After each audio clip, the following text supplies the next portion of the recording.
It is Wednesday, February 12th, 2020, and you are tuned into DIRTRACKR Daily. I'm Justin Fiedler. Busy night of action to get to, a lot of drama last night, which we will certainly talk about. Let's kick this off first with USAC National Sprint Cars. They get underway tonight, actually, at Bubba Raceway Park for Winter Dirt Games. They had practice last night, basically a full night's worth of practice, bunch of practice sessions for that series to get them ready for the weekend. Chris Wyndham was your fast timer on the night in practice. Brady Bacon was second, Kevin Thomas Jr. third, Chase Stockin fourth, and Kyle Cummins rounded out the top five. Like I said, they will get underway tonight, Thursday, February 13th, at Bubba Raceway Park to start off Winter Dirt Games. They will race again Friday and Saturday, so keep that in mind. They will be live on Flow Racing if you'd like to check that out. Moving over to Volusia, some actual racing action last night. Super DIRTCar Series in action as part of DIRTcar Nationals. Larry White, he took the lead from Brett Hearn on the start, held off a late attempt from Stuart Friesen to grab the win. Matt Williamson, again, another good run. He started 8th. He came to finish 3rd. Brett Hearn was 4th. Billy Dunn 5th. Matt Williamson, he leads the week-long points after 2 nights. Still 3 race nights remaining there at DIRTcar Nationals for the Big Block Modifieds. And then we'll get to here pretty quickly the thing that everybody is going to be talking about today, and the thing you will see all over social media, the World of Outlaws late model feature last night. Drama in the race, drama after the race, a lot of kind of ridiculous tweets and things, which I will get to. I know I mentioned yesterday that I'm going to try to keep it positive, but I might go on a little bit of a rant today because this stuff always drives me crazy. But anyway, here we go. If you have not seen the highlights, I would definitely recommend going and checking them out because this was a crazy feature. Dennis Erb Jr., he leads early. Mark Whitener, he takes the lead on lap 3. He led until lap 27. On a restart, Overton briefly grabbed the top spot, then Whitener got back by him, and then things really got serious. With 9 to go, Overton and Whitener, they started going at it super hard. There was contact a few times with these guys. 8 to go. Overton on the bottom through 1 and 2. He squeezes Whitener into the fence on the outside out of turn 2. Obviously, Whitener didn't take that too well. They go off into turn 3. Whitener basically bonsais him, runs Overton up over the cushion. Basically takes Overton out of the race. Overton didn't spin or crash, but he was basically done at that point. But the contact previously between Overton and Whitener flattened Whitener's left rear tire. So basically he was out of the race. Also, both drivers upset, both pointing the fingers at each other. Kind of an insane sequence of events there that led to both of those drivers being out. But because of that, Dennis Erb Jr. takes the lead back over. There was still about 7 laps to go, and he was able to grab the feature win over Brandon Shepard, Darrell Lanigan, Josh Richards, and Jimmy Owens. But then even more drama got going. So there were apparently, I've read this, I don't know, but people waiting for there to be issues between Whitener and Brandon Overton after the race. Nothing really materialized, which is good. You know, you always talk about, you don't want to see anybody fighting after a race. It's it's like I know some people get caught up in that drama and stuff, but just not here for that. So good to see that there was actually nothing that happened with those guys after the race. But if you'd like to see comments from both drivers, Dirt on Dirt has video interviews with both guys. But Dennis Erb Jr. goes to victory lane. But before he goes to victory lane, he rolls across the scales, does all the normal things that he thinks he needs to do, goes out to victory lane, celebrates, and then takes his car back to his truck. Apparently, in the drivers' meeting earlier in the day, it was communicated to the drivers. The World of Outlaws have implemented what they're calling the droop rule, which they're limiting how high the cars can get into the air during a race. So what they've done is they've put a chain on the left rear to make sure that the cars can only go so high on that chain. And to make sure that everybody is legal at various points, they are checking this chain. World of Outlaws tech official Kenny Canada is down there with a jack and a tape measure and all that type of stuff to make sure everybody is legal with the droop rule. They've done it the first couple of nights with the dirt car portion of the late models, and they are going to continue that obviously through the outlaw portion. They're still trying to work out some of the kinks and things, making sure they're getting accurate measurements. But apparently they decided yesterday to, instead of checking the droop before the car rolls across the scales, that they were going to do it after victory lane. They were going to roll the scales, do victory lane, and then come back and do the droop roll. And then cars needed to be basically presented for a tire sample as well. So Herb rolls the scales, gets done, does not go back to the infield for the droop rule check, and does not present his car for the tire sample. So he just took his car back to the truck. So following the race, Outlaw officials stripped him of the win for not presenting his car for tech inspection, and for checking of the droop rule and for the tire sample. Moved him to last place, which then gave Brandon Sheppard the win. Dennis Erb said he didn't know that he was supposed to go to tech inspection afterwards. He said he was confused why they didn't check the droop rule before when he rolled across the scale, and said no officials during victory lane or after told him anything about where to go. So obviously some miscommunication here, but Casey Schumann, series director for the Outlaws, kind of left in a tough spot here.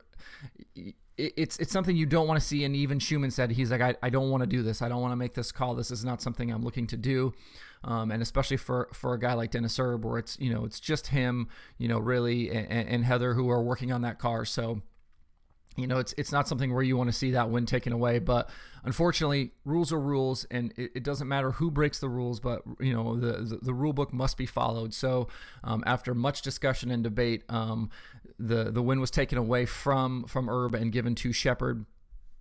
Which again sucks to see. That's not what you want, and so that gave Brandon Sheppard his first one of the season. And before I kind of continue with my comments, let's take a quick look at the points. Brandon Sheppard, he's your points leader right now, over Darrell Lanigan by 30 points. Ricky Weiss is third, Chris Madden fourth, Mike Marlar fifth, Cade Dillard is sixth, Scott Bloomquist is seventh, Brian Shirley is eighth, Chase Youngins is ninth, and Rick Eckert is in 10th. So that's your points after the first night at Volusia, obviously with a couple of more nights here to go. My issue with these situations is, and if you look at the social posts and things like that, obviously when decisions like this are made, you expect there to be criticism and upset fans. I get that, right? And in these cases where somebody who's a big favorite like Brandon Sheppard ends up with the win, there are going to be people who are saying, okay, obviously the win was given to Sheppard, and you hear the comments all the time about Rocket and the the Richards family and all this. I'm not here for any of that. I'm not here for the conspiracy theories. I'm not here for black helicopters. The series doesn't benefit one way or the other by who wins or who doesn't win. And I've talked about this a lot, in personal conversations with friends and things like that, where people, on the other side of my world, where people talk about NASCAR fixing races and things like that. And the biggest thing is do you really believe that if races could be fixed, that NASCAR wouldn't have fixed a championship run for Dale Jr.? Like, the guy was the most popular driver in the sport for, 2 decades effectively, and never won a championship. So if anything would have benefited NASCAR in that situation, it would have been Dale Jr. winning a championship, not Jimmy Johnson winning 7. So I'm going to say the same thing in this case.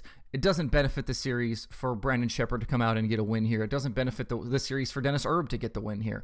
The series doesn't matter one way or the other to the series who wins, no matter how you slice it. And I understand upset fans. I understand people not wanting those calls to be made, and especially when it takes a win away from somebody like Dennis Erb. I certainly understand all of those things, but to come out and say that that this was done to benefit a specific team or a specific driver, or happening in any series, whether it's late models, sprint cars, modifieds, anything, is completely ridiculous. I don't understand why we think that's why we think that actually happens, and it drives me crazy that this is the thing. And we've talked about it before on Open Red. The other podcast that I co-host is you see the same comments with the when the Outlaws go up to run Pennsylvania and something happens that doesn't, or that hurts a posse guy, that Outlaw officials are just trying to hurt the posse drivers. And it's like the Outlaws don't care whether a local guy or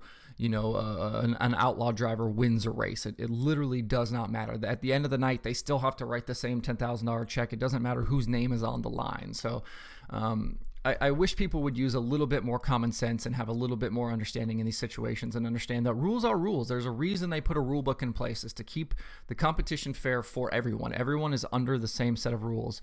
And so if we could, use a little bit of, be rational in these situations and use a little bit of logic. Yes, it sucks for Dennis Erb. Absolutely.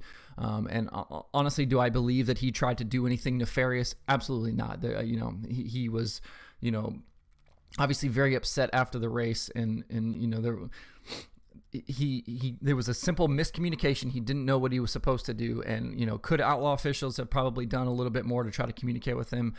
Probably, but at the end of the day, that doesn't change the fact that he didn't present his car, and again, sucks for him. I'm sorry to see it happen, but I wish people would just be a little bit more reasonable in these situations. It's frustrating to you see a bad situation, and then race fans then have to make it worse by piling on. It gets old, honestly, and it just drives me crazy. It's supposed to be fun. It's supposed to be racing, and I understand it gets serious, but I don't know. Let's be more reasonable. Let's try to be more positive. Let's try to be more reasonable. I think that's a goal we should be shooting for. So anyway, World of Outlaws again in action tonight, tomorrow night, Saturday night to close out DIRTCar Nationals. We will talk about the weekend and all of the features and things between them and the Super DIRTcar Series, what happens at Bubba Raceway Park for the USAC Midgets. We'll talk about all of that on Monday. As I mentioned earlier in the week, I will be out. No show tomorrow as I'm going to Daytona for my other job. So keep that in mind. Obviously, no show tomorrow. Let's get a quick check of the pay-per-view schedule for today. Dirt Vision has the DIRTCar Nationals from Volusia Speedway Park. Again, World of Outlaws Modern Buildings Late Model Series and the Super DIRTcar Series Big Block Modifieds. East Bay Raceway Park has 360 sprints, mini sprints, micro sprints for their Winter Nationals. That'll be live on Flow Racing. Flow also has the Winter Dirt Games for the USAC National Sprint Cars live from Bubba Raceway Park. And Speed Shift has World Series Sprint Cars, which actually may have been this morning. I'm not sure. I'd have to go take a look at that. But that's what's on your pay-per-view schedule for today. You can find DIRTRACKR Daily on Apple Podcasts, Spotify, Stitcher, or where you get podcasts. Please subscribe, leave me a review, tell your friends about the show. I would really appreciate it. You can watch the show also on YouTube and Facebook. I've had some questions about iHeartRadio and Google. iHeartRadio, I'm waiting for approval. The show has been submitted there, so hopefully soon that will be on there. If I get an email from them or any sort of indication that the show's been added, I will try to pass that along. And also, the Google stuff is kind of weird right now. They've got Google Play, which has podcasts. They've got Google Podcasts. You can actually submit to Google Podcasts. They kind of just decide who and when they're going to add people. I did submit the show to Google Play Music, so I guess keep an eye out if that's something you use. Let me know if it shows up there or not. You can follow along with the show, follow along with the show and the website, facebook.com/DIRTTRACKR, twitter.com/DIRTTRACKR, or the site itself, DIRTTRACKR.com, DIRTRACKR. You can follow me on Twitter at Justin_Fiedler. Don't forget to sign up for the DIRTRACKR weekly newsletter. That is at DIRTTRACKR.com. Thanks for tuning in. I will see you guys next week. Have a good weekend. Enjoy all of the racing action, and we will talk on Monday.